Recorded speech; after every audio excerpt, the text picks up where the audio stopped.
देश में लोकसभा चुनाव 2024 को लेकर राजनीति तेज हो गई है। चुनाव में अभी काफी वक्त है, लेकिन बड़े नेता अभी से एक दूसरे पर खूब वार पलटवार कर रहे हैं। अपने जन्मदिन पर 15 जनवरी को मीडिया से बात करते हुए बीएसपी अध्यक्ष मायावती ने अखिलेश यादव पर करारा वार किया था, जिसका अखिलेश यादव ने अब जवाब दिया है। नमस्कार, प्रदेश तक में आपका स्वागत है। मैं हूं इल्मान खान। बीएसपी अध्यक्ष मायावती ने वार किया तो समाजवादी पार्टी के अध्यक्ष अखिलेश यादव ने भी जवाब देने में देरी नहीं की, लेकिन अखिलेश यादव का जवाब बहुत ही नपातुला और संतुलित है।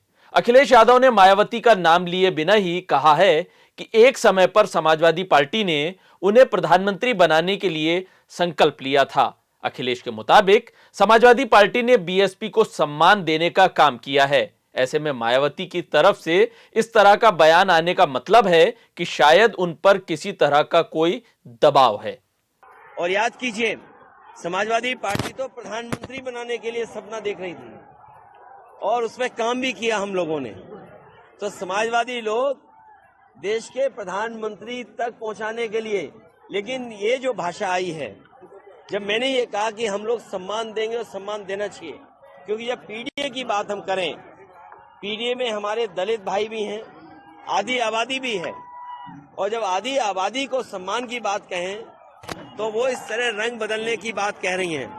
वो इसलिए कह रही होंगी, शायद उन पर दबाव कहीं से है, दबाव की वजह से ऐसी बात कह रही होंगी। 15 जनवरी को अपने बर्थडे पर मायावती ने ऐलान कर दिया था कि वो विपक्षी गठबंधन इंडिया के साथ किसी तरह का अलायंस नहीं करेंगी। वो लोकसभा का चुनाव अकेले ही लड़ेंगी। आपको बता दें कि इस विपक्षी गठबंधन का हिस्सा समाजवादी पार्टी भी है। इसके साथ ही उन्होंने अखिलेश यादव को गिरगिट की तरह रंग बदलने वाला करार दिया था। अभी हाल ही में विपक्ष के इंडिया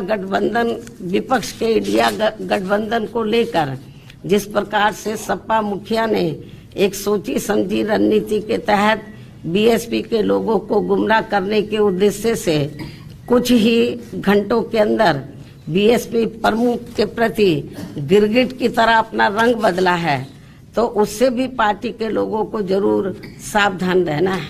मायावती और अखिलेश यादव के बीच जारी इस जंग से यूपी में इंडिया गठबंधन का खेल बिगड़ने के पूरे आसार बन गए हैं। बीएसपी और समाजवादी पार्टी का प्रभाव क्षेत्र उत्तर प्रदेश में ही है, जहां से सबसे ज्यादा 80 लोकसभा की सीटें आती हैं। अब विपक्षी गठबंधन के बैनर तले बीएसपी और समाजवादी पार्टी अगर एक साथ नहीं होंगे तो इस बिखराव का पूरा फायदा बीजेपी को मिलेगा। इसे आप 2014 और 2019 के लोकसभा चुनाव के नतीजों से समझ सकते हैं। बीएसपी 2014 के चुनाव में एक भी सीट नहीं जीत सकी थी। तब भी पार्टी को 19.8% वोट मिले थे। तब बीजेपी ने 42.6% वोट शेयर के साथ 71 सीटें जीती थी। समाजवादी पार्टी को 22.3% वोट शेयर के साथ 5 और 7.5% वोट शेयर के साथ कांग्रेस 2 सीटें ही जीत सकी थी। बीजेपी की गठबंधन सहयोगी अपना दल एस को 1% वोट शेयर के साथ 2 सीटों पर जीत मिली थी।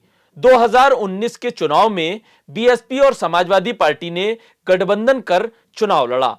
तब मायावती की पार्टी वोट शेयर और सीटों के लिहाज से बीजेपी के बाद दूसरी सबसे बड़ी पार्टी बनकर उभरी थी।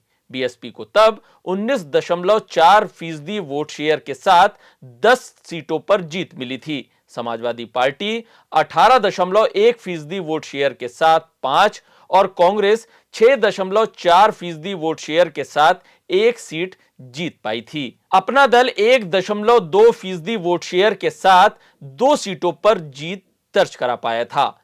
सूबे में 2014 चुनाव के मुकाबले बीजेपी का वोट शेयर बढ़ा था, हालांकि उसे 9 सीटों का नुकसान उठाना पड़ा था। बीएसपी का वोट सहयोगी पार्टियों को एक मुश्त ट्रांसफर होता है। मायावती ने भी अकेले चुनाव लड़ने का ऐलान करते हुए इस बात पर खासा जोर दिया था।